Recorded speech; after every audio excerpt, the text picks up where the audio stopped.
Hey, everybody. It's Dr. John Sherk, and it is Wednesday at 11 o'clock Central Time, and that means it is Brown Bag Lunch. We are here every Wednesday to help you compete for talent with culture instead of wages. And so today, part of what we're going to talk about is mentoring, the mentoring relationship. What does it look like to be someone's mentor as opposed to their boss or some other position of authority? And there are basically 7 components to mentoring. We're going to get into those. However, let's start with just a kind of archetypal story, like a mentoring moment. What does it look like? So once upon a time, a dad went fishing with his 10-year-old son. Usually dad ties the lures and son watches, but this time dad says, "Here, son, this time you tie the lure." Son takes the line and the lure. He feels nervous because making this complicated knot for the first time, his father is watching.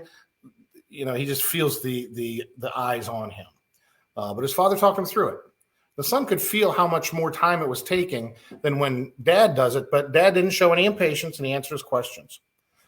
And then, voila, the lure was tied. Dad smiled big, son smiled bigger. Dad felt the joy of seeing son be successful, but more importantly, son felt the pleasure of dad seeing him be successful and being competent and being effective.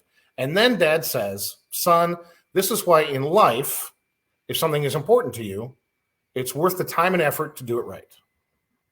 All right. So what can we learn from this? There are basically 7 ingredients of mentoring. And when I talk about mentoring, it's what I just described. It's when one person with more experience or more age or more in some way beyond the other person works with that person so that they develop skills that the mentor also has. Okay. So here's the 7 components. Number 1, you have to have defined roles. Both the mentor and the mentee have to know their roles and want mentoring to happen. If you think you're mentoring someone and they think you're not, no mentoring is going to happen. The mentee has to want it to happen.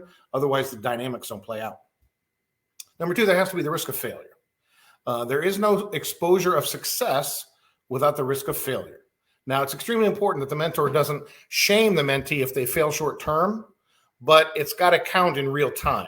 It can't be just a participation trophy. There's got to be something that's actually been accomplished for real. Okay. Number 3 is the management of urgency. This is such a common problem in a workplace setting. When I work with air conditioning supervisors, this is so common in the field. If you got 30 people in a hot room and Junior, it's going to take Junior 30 minutes to get that room cooled down, but you could do it in 5. But to go through the developmental process, you have to manage your urgency while they're figuring it out. And you're standing right there and you know full well you can take care of it yourself. Okay? That the phrase, "I don't have time for this," when people say that, it usually is not a measure of minutes. Sometimes it is, but usually it's not. It's a euphemism for saying I'm unwilling to feel this urgent. Okay. So, and the idea here also is that the value of the time spent waiting for Junior to be effective has a very positive return on the investment. And that's part of why to do it on the clock, because once that new skill is there for that person, now 2 people can do it, obviously. The 4th component is the management of silence. They need to show you what they know, so don't put them in a position to say, "Yeah, I know that." Offer your assistance and then ask questions. So what did you do A before B? Talk to me about what you're thinking. What's the cause-effect relationship here as you see it? Your silence in chunks will be required for their development. Number 5 is the feeling of being watched while succeeding. And this one is something that we miss, especially with adults. We think that kids need to be watched winning at T-ball, but we don't realize this continues on. There's a pinnacle moment in the mentoring process and for the relationship between the 2 people. Research shows that in this moment, a psychological window opens in which a core value can be shared, and the mentee will sort of emotionally ingest and metabolize that value, own it as their own, and then generalize it to other areas.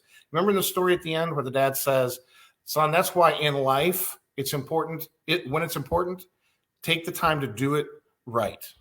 So that's a value, right? Important, take the time to do it right. So more than tying lures was learned in that setting. Now, this is well documented in research. When you're mentoring someone else, that moment when they succeed and they go, look, I did it, right? That moment, if you can speak to them in a generalized value, they will adopt that value. And in a workplace setting, if you know what your core values are, you can then invest those values at that time. So then number 6 is tied to this, it is the statement of a core value. So obviously, if you're going to have a moment like that, you've got to already know what you value, right? I mean, that's just part of it. And then lastly, I would say that in terms of a recipe for mentoring, last piece is the heat, just like a real recipe. The best mentoring is not done in a simulator. The results have to count for real. In air conditioning, there has to be a real person in a hot room. It can't just be on a simulator, okay? So there you go. There's the 7 components of great mentoring: defined roles, risk of failure, management of urgency, management of silence, the feeling of being watched while succeeding, statement of a core value, and the heat. All right, well, good luck, everybody. If you like what you heard, please comment below. Please share it with your friends.